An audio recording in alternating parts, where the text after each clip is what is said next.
guys. Todd, what can you say more superlatives about Mike Evans, and especially the play he made there to give you guys a lead? Ooh, I don't know what more you can say. He's been like this for 10 years now, over 60 catches 10 years in a row, over 1,000 yards 10 years in a row, and he's getting the ball and everybody's trying to stop him, and he makes plays over and over. It's a credit to him, his work ethic, the way he approaches the game, unbelievable.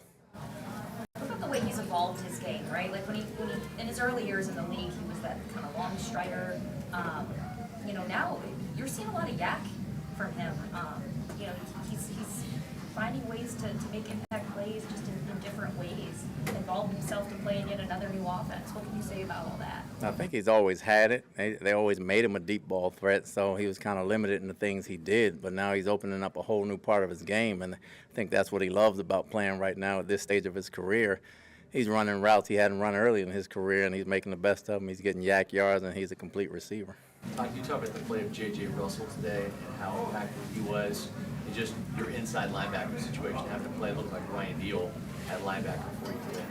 J.J. did a heck of a job. He even got a sack just coming up, and he gets very little reps. And to come in and play like he played today, and Ryan came in early for KJ.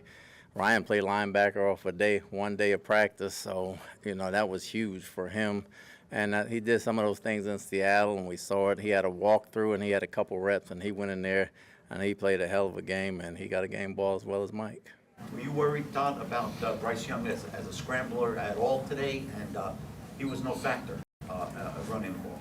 Going into the game, I was, because he's very elusive in the pocket, and we even missed some of them in there because he's very quick and he's very elusive in there. But hope and gladly it didn't hurt us. Coach, today on defense, you played almost extensively dime. Was that the game plan due to injury, or was that to try to keep the quarterback in the place? Well, it was due to injury. I didn't have any more linebackers. He was the next man up. It would have been a corner right after that playing linebacker. So we tried to cover him up some and give him some things that he knew that he was familiar with and knew how to play, and we went with it. Any idea of the status of KJ's back? Not at this time. The fourth down play there to see Antoine kind of cover some ground and make a play to seal the win. Just talk about his play and his ability to come up with big turnovers when he needed. Well, he's been great. He got a sack as well earlier. He can see the ball very well from back there. I think leaving him back there this year instead of putting him at nickel has been great. Just putting him down there some where he can make plays, but he's starting to catch them. If he catches all the ones he throws to him, he'll be great. And he caught one today, and he makes play after play, week after week. Was the conditions tough in the first half to throw the football? It looked like there was the one interception ball came out for Baker. It did. We hadn't played in the rain probably this year, not like that anyway, and it just came up. It wasn't supposed to do that, but it came out. It was tough sled in the first half for both teams, but it kind of eased up in the second half and allowed us to make some plays. Mike's been so remarkably durable throughout his career, and with the way the league has gone versus with guys like Tim Brown and then Randy Moss played in, there's potential for him to play even longer because of the way the practices are and things like that. How much longer do you think he'd do this for? I think Mike can play as long as he wants to. His drive and desire is there. I don't have a timetable on it right now. Maybe he can answer that question. I don't, but I would like him to play as long as he wants to. You got a little bit of help today with the Saints losing. The Falcons did win. Can you just speak to the importance of next week's game? The Falcons are undefeated in the division. They kind of stole one from me down here. Just the importance of going up there and getting that win next week. Well, it's huge. We know it's a round-robin tournament. We all play each other. It's going to come down to the end. It's very important to win division games. It's another division game coming up. We had a tough one in our place, so we got to go down there and try and return the favor. So at times you played kind of some soft defense at end of games. Today you stayed uber aggressive. Is that because of the injuries or something that you wanted to change?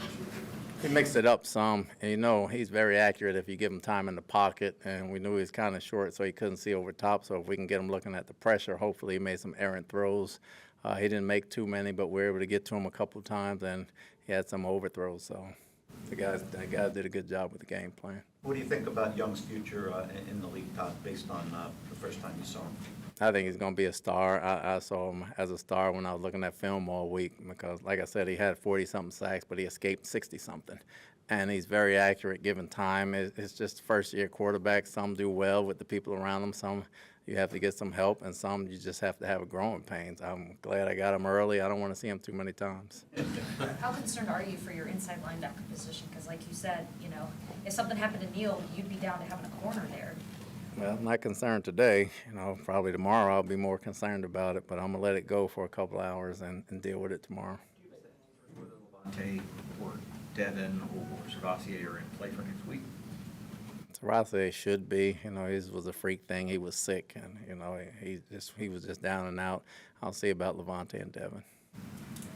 Okay, thank you. Yep.